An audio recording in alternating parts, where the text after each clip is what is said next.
In the ever-growing jungle of lenses out there, it's very easy to trick ourselves into thinking that we have to get the latest and greatest, and that costs us a lot of money. Now, premium glass is of course fantastic, but you have a lot of other great options out there that you should consider, like this lens right here. This is the Sigma 18-55 f2.8 that we are going to take a look at in this video. I just got my hands on this. Sigma let me borrow it for a few weeks. Thank you so much to Sigma for that. So this is more like an impressions video rather than a full in-depth review. I'll share my findings so far from a trip to London where I did a small street photography session, vlogging and random filming, to pros and cons, and then finally who this lens might be for. And after watching this, you should have a better idea if this lens is a good fit for you.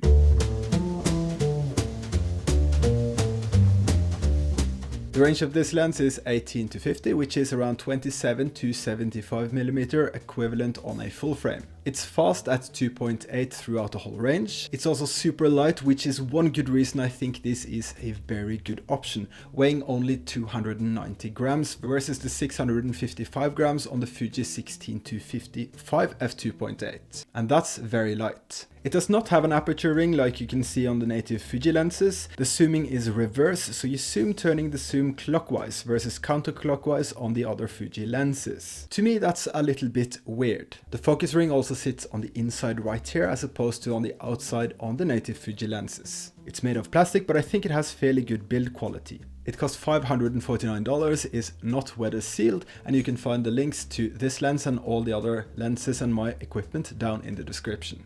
Now let's take this lens for a spin with my Fujifilm X-H2S and go to London and see what this can do.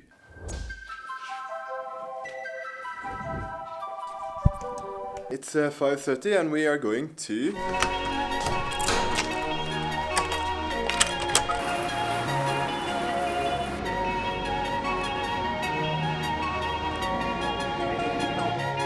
Let's go low.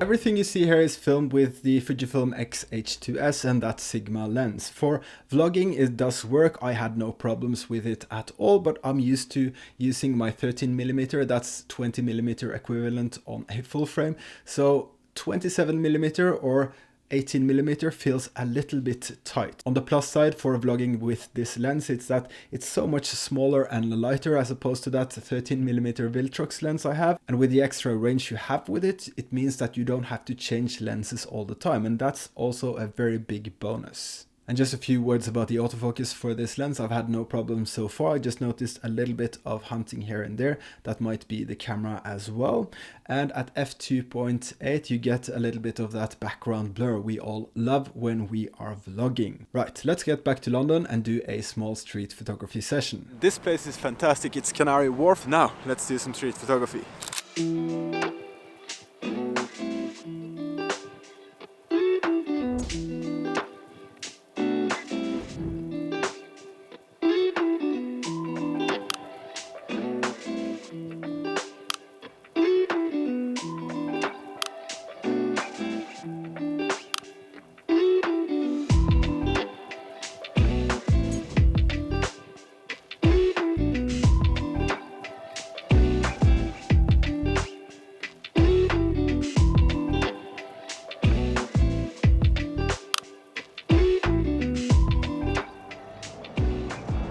So I found one cool shadow over there. Obviously I would have to spend a lot more time here. It's such a cool place, Canary Wharf is. Definitely have to come back. So what I'm doing now is I'm waiting for a subject to come between those shadows there. Maybe this is it. Going to wait for one more and then I'll try to find another spot, because Now when I have such limited time here, I want to focus on the small good spots or the few good spots that I find if I see that there is potential here. And since I love shadows and highlights, I'm going to spend some time here. Now here comes another subject. Wait for it. I think that's good. Let's try and find another location. So far I'm very happy. On sunny days like this place is amazing. I love it. Let's see how long we have before I have to meet up with Ilda. 20 minutes. Okay, I think we can do one more location and then that's street photography at Canary Wharf done.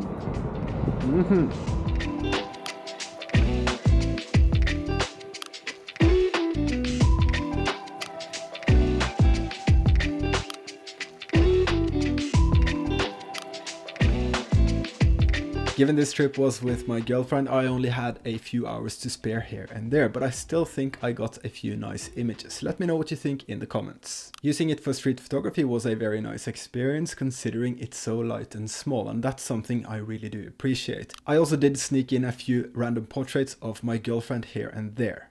The lens is sharp, at least sharp enough for me. I don't pixel peep at all here on the channel. I just focus on taking photos. Besides, getting sharp photos has much more to do with the camera operator than the gear itself. If you are of a different opinion, please do let me know in the comments and we can start the discussion down there. And of course I had to give it a quick go for some product shots, since product photography is where I make my money, and that's where sharpness is a huge deal. And I think the results came out absolutely great. No problems there at all. Filming random stuff with this setup has been absolutely pure enjoyment since it's so small. Again, that's when I'm more likely to bring my gear with me and actually use it. Believe me, I've had some severe cases of obsessing with getting the latest and greatest, like the full frame Sonys that I had before. Yeah, those are great cameras, but they are so huge and bulky, and since I switched to the Fuji system and a smaller and cooler looking kit, I have taken so many more photos, I filmed a lot more, and I've enjoyed it more. So go figure. If you've come this far, please like this video and subscribe to my channel. Believe it or not, that makes a huge difference, and it helps the YouTube algorithm spread it to other people that might find this video useful. Thank you.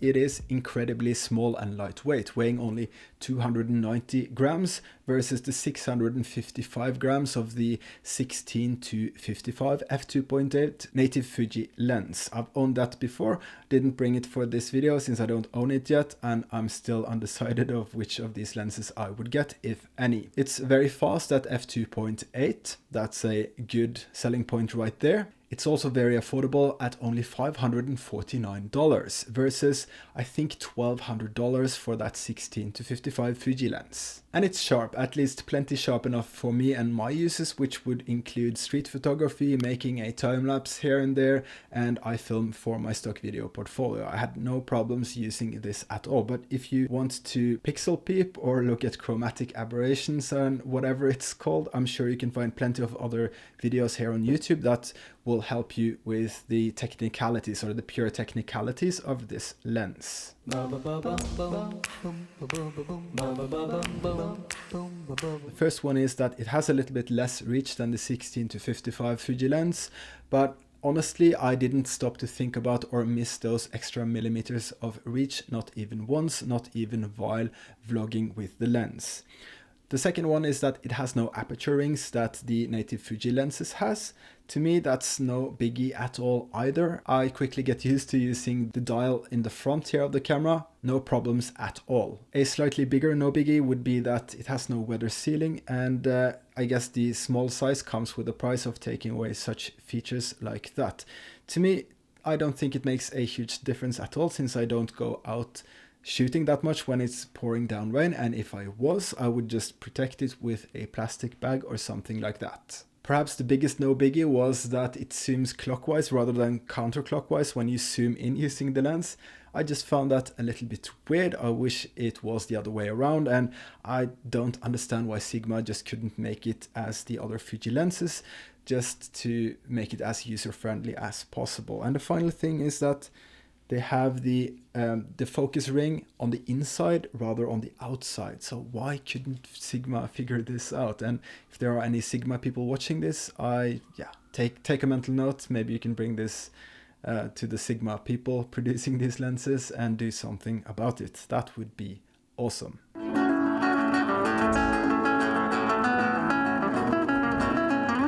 If you're on the fence getting a half-wide zoom lens like this and you're on a budget, I say the Sigma lens is your best option. Great bang for your buck right there, and with the money you save from getting this rather than the native Fuji 16-55 f2.8, you can go someplace really cool and create amazing things instead. It's also a great lens for street photographers because of its size and stealthiness. You have the flexibility with the reach, and it's very fast at 2.8. I think it's a good portrait lens, and I proved, at least to myself, that it gets the job done with product photography, no problems at all.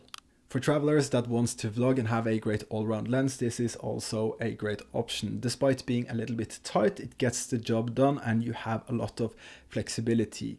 You have to take care of it when it rains since it's not weather sealed, but a plastic bag will help you with that.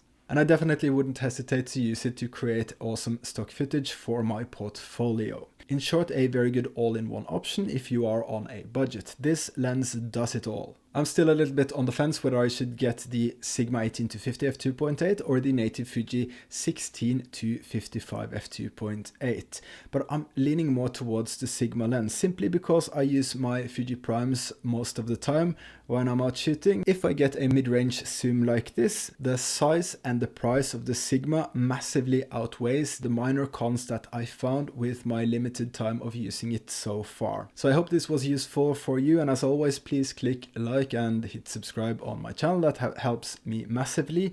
And finally, ABC, always bring camera and go out and create something cool. And I hope to see you in the next video. Bye bye.